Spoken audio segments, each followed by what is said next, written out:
Assalamualaikum warahmatullahi wabarakatuh. Perkenalkan, nama saya Ferian Aulia, nomor BP 20101152610103. Tentunya saya tidak sendiri, saya bersama rekan-rekan saya. Nama saya Krisnadila Hadi, nomor BP 18101152610688.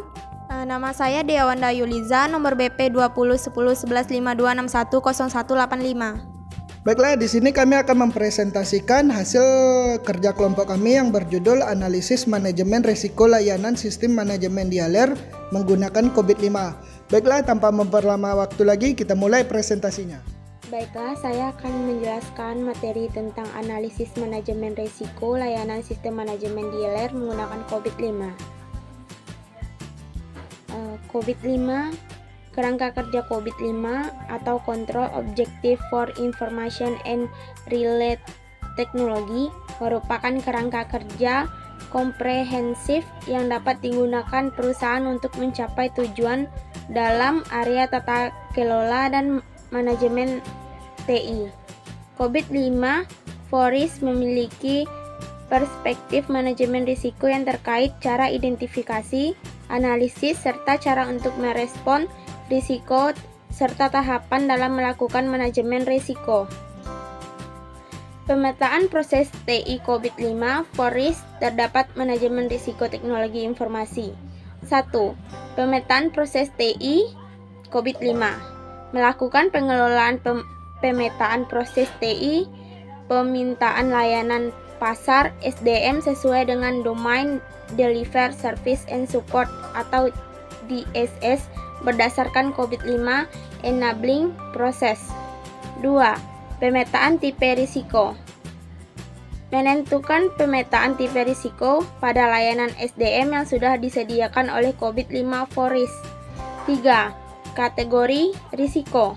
Melakukan pemetaan yang mengacu kepada standar COVID-5 FORIS. Terdapat 20 kategori risiko TI.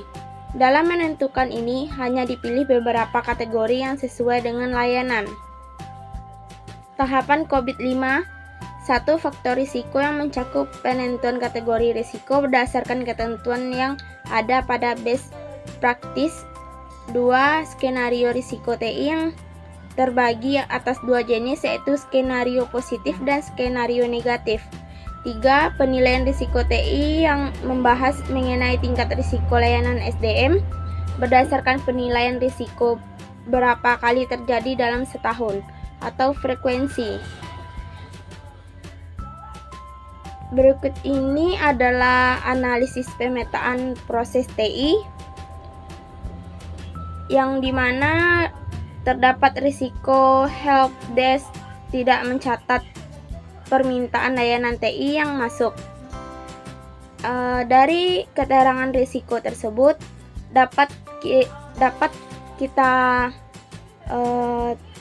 terangkan helpdesk tidak mencatat insiden atau permintaan layanan TI, sehingga tidak terdapat log insiden atau permintaan layanan TI. Sementara penyebab dari risiko yang ada pada TI tersebut adalah pengelolaan insiden dan permintaan layanan TI tidak diawasi serta tidak mengacu pada standar. Analisis tipe risiko. Berdasarkan analisis tipe risiko yang diperoleh, dapat diketahui ada 4 risiko terkait IT Operation and Service Delivery Risk. Hal ini dikarenakan proses bisnis terkait dengan stabilitas operasional, ketersediaan, perlindungan, dan pemulihan layanan TI yang dapat membawa penghancuran atau pengurangan nilai bagi layanan SMD. Sehingga kedua tipe ini diisi dengan S yaitu sekunder dan P primer. Terdapat 3 tipe risiko yang dituliskan pada kolom. Tipe yang pertama yaitu T1 adalah risiko pemberdayaan manfaat. Tipe kedua yaitu T2 merupakan program TI dan risiko pengiriman proyek. Sedangkan tipe ketiga T3 adalah operasi TI dan risiko penyampaian layanan. Selanjutnya yaitu ada analisis kategori risiko.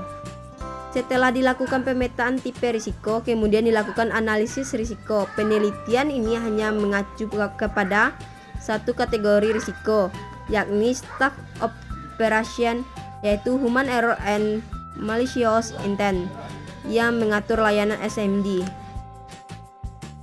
Dan yang selanjutnya faktor risiko. Faktor risiko terjadi saat pengelolaan permintaan layanan sedang berlangsung. Faktor risiko dibagi menjadi dua, yaitu faktor internal dan faktor eksternal. Faktor internal membahas mengenai kenapa risiko itu terjadi dalam perusahaan, sedangkan faktor eksternal dilihat dari sisi luar perusahaan yang mengancam layanan SMD. Skenario risiko TI. Hasil pembuatan skenario risiko TI digunakan untuk menentukan nilai dampak risiko layanan SMD. Skenario risiko dapat berupa skenario positif dan skenario negatif. Yang tabel 5 merupakan hasil pembuatan skenario risiko TI. Penilaian risiko TI. Setelah diketahui nilai dampak pada risiko serta nilai frekuensi, kemudian dilakukan perhitungan rata-rata nilai dampak pada layanan SMD. Kemudian, keseluruhan hasil jumlah dibagi 4. Kuesioner, yaitu kuesioner nilai dampak layanan sistem sesuai aturan COVID-5 framework. Apabila hasil dari pembagian angkanya berupa desimal, maka mengikuti aturan pembulatan desimal. Jika nilai desimal di bawah angka 0,5, maka akan dibulatkan ke angka di bawah 1 digit, berarti menjadi 0,0. Sedangkan nilai desimal di atas angka 0,5, maka dibulatkan ke angka di atas 1 digit, yang berarti menjadi angka 1. Penentuan tingkat risiko dengan menggabungkan nilai dampak dengan nilai frekuensi sehingga menghasilkan tingkatan risiko. Rincian penentuan tingkatan risiko diuraikan berdasarkan tingkatan risiko. Dapat diketahui level atau tingkatan risiko yang terjadi sebagai berikut, yaitu ada risiko helpdesk, tidak mencatat permintaan layanan TI yang masuk. Yang kedua, kesalahan pencatatan login, insiden atau permintaan layanan. Ketiga, penggunaan enggan memberikan feedback layanan TI. Dan keempat, menggunakan tidak puas terhadap layanan yang diberikan. Selanjutnya itu respon terhadap risiko. Pemberian respon terhadap risiko dilakukan setelah penilaian risiko telah diselesaikan.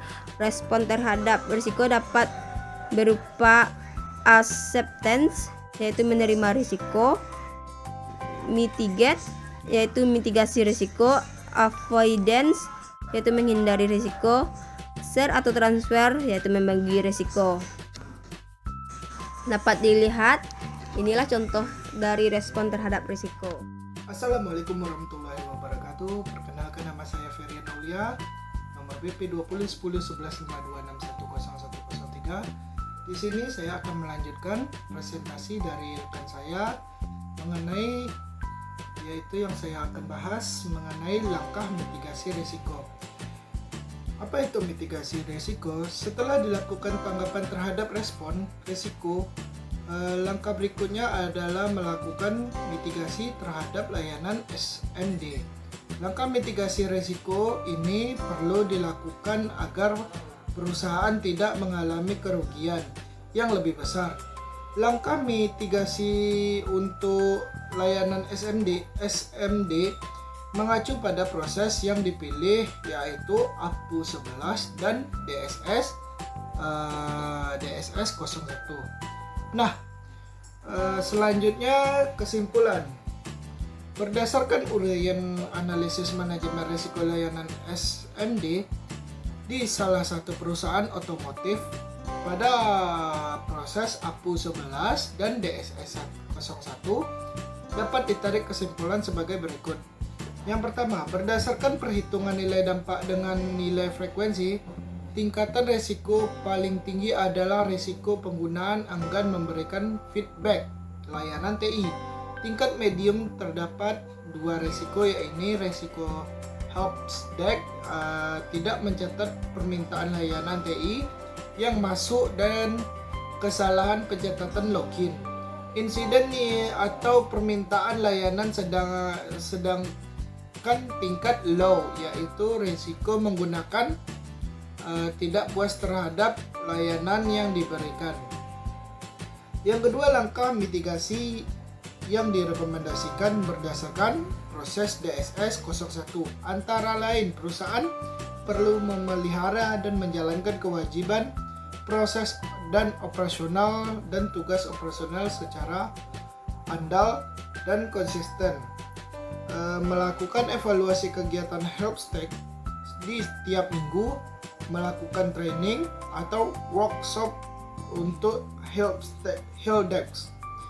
Langkah ketiga yaitu mitigasi yang direkomendasikan berdasarkan proses APU 11. Antara lain, perusahaan perlu melakukan analisis risiko dan identifikasi kebutuhan utama pelanggan serta identifikasi kriteria penerimaan kualitas pelanggan dengan menyelaraskannya terhadap standar kualitas TI. Baiklah, sekian dari presentasi saya akhiri. Wassalamualaikum warahmatullahi wabarakatuh.